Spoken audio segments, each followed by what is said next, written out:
Hello everyone, this is Martina. I work as investment strategy in Thailand and I'm CFA's charter holder.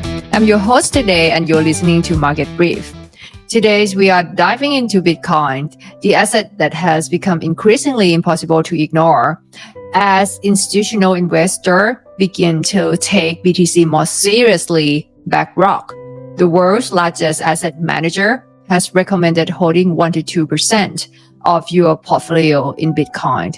Why is that? How are institutional investors viewing BTC? And more importantly, should you consider adding BTC in your investment portfolio? Let's get started. This year, Bitcoin has been the best performing asset, outperforming gold and even the US S&P 500 index. Year to date, BTC is up 91%.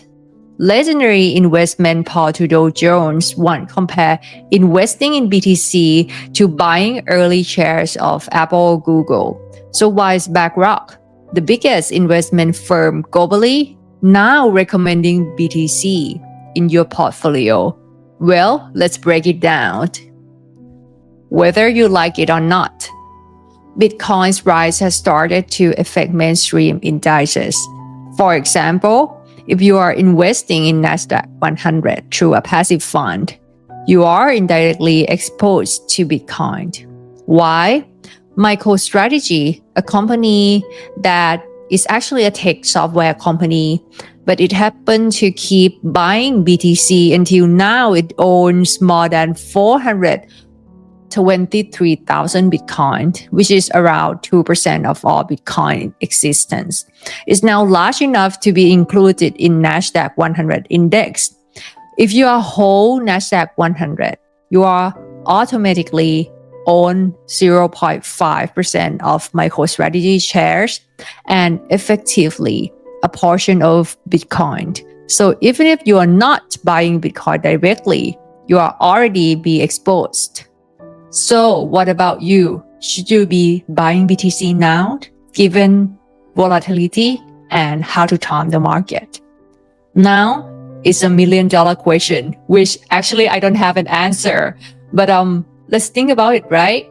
Let's look at BTC price history. It has been extremely volatile. In 2022, last 2 years, it went down 75%. 2023, last year, it went up 150%.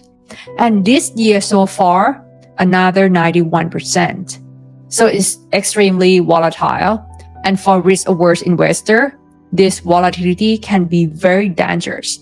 Bitcoin's price can drop 70 to 80% and remain depressed for 1 or 2 years. You can just totally forget about it.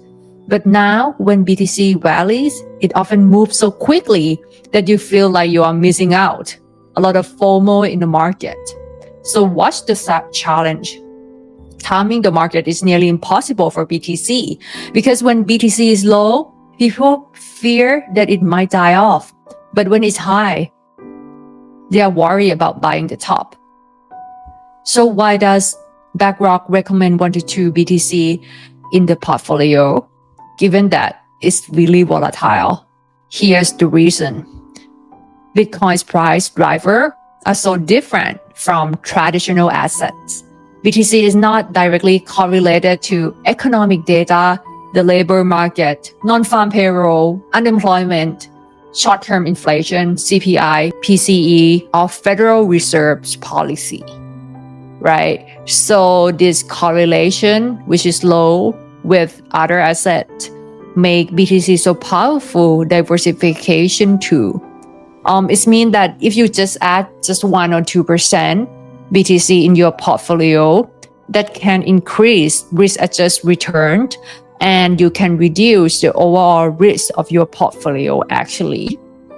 So what approach Blackrock used to come up with this 1 to 2%? We just want to understand them thinking behind it, methodology behind it. Blackrock's approach is called risk budgeting. So here's what they do. They treat BTC like a large cap tech stock. And By their calculation, in standard 60/40 portfolio, adding BTC up to 2%, this risk still manageable. So if you have 1% BTC in your portfolio, the total portfolio risk increased by 2%, which is still acceptable. But if you add BTC more than 4%, the risk to total portfolio is increased to 14%, which is unacceptable for low risk tolerance people, right? So in short, you should keep BTC exposure low to limit risk, but benefiting from its unique price behavior. So now that we understand the logic behind Blackrock's recommendation, now I'd like to talk about what drives the price of Bitcoin. The main driver of any asset class or any asset price is when demand outpacing supply. BTC is no different. And since Bitcoin has a fixed supply of 21 million BTC, which cannot be increased, the key driver here is demand. So what's driving demand? For Bitcoin, I think it's event driven.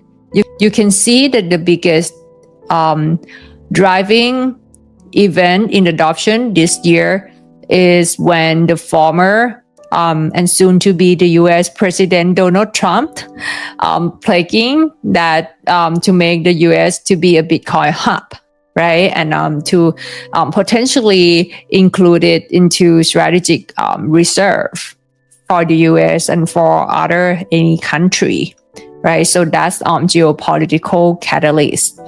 And another two reasons is related to economic concern, right? So when you're living in the environment that's full of debt, fiscal deficits, and inflation around the world, that's very supportive environment for Bitcoin to grow. And another reason is related to FX and currency crisis, right? So let's look at countries like Argentina, Venezuela, and Turkey. They are all now experiencing severe inflation and currency devaluation. So that's why the citizens are turning into Bitcoin as alternative store of value, because the money is losing the value and currency keep devaluation every day. So that's why people turn into use Bitcoin to store the value, right? So that's how BTC have so many supportive environment for price to go up. So how much price can go up? That's interesting question, right? And that's like another $1 million question. So two cases. In a bull case, many compare Bitcoin to gold, a hedge against economic uncertainty. So if BTC adoption grows, its price could soar. For example, Lynn Alden points out that Bitcoin's current market cap is about 2 trillion. 2 trillion is about 0.2% of global capital. So if BTC comparing to gold and can be able to capture about 2%, which is similar to gold, its price can increase tenfold, 10 times from here, right? But that's take time. And there is a bad case too. BTC's volatility makes it unsuitable as medium exchange. Why? Because if you want to keep it as a medium of exchange, that asset should not have a big drawdown, because when BTC faces a sell-off, it can lose about 70 to 80% of its value, right? And this volatility prevents wider adoption for now. However, I think as more institutional investors, more banks, more institutionals, and individuals hold BTC, I think price swings can decrease over time. To wrap up, BTC is no longer just a speculative asset for a small group of people.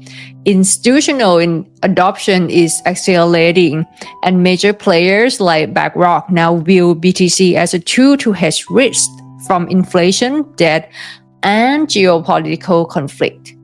While we are not here to recommend buying or selling Bitcoin, it's clear BTC deserves your attention. Start by learning more about the asset, understand its risks and opportunities before making a decision.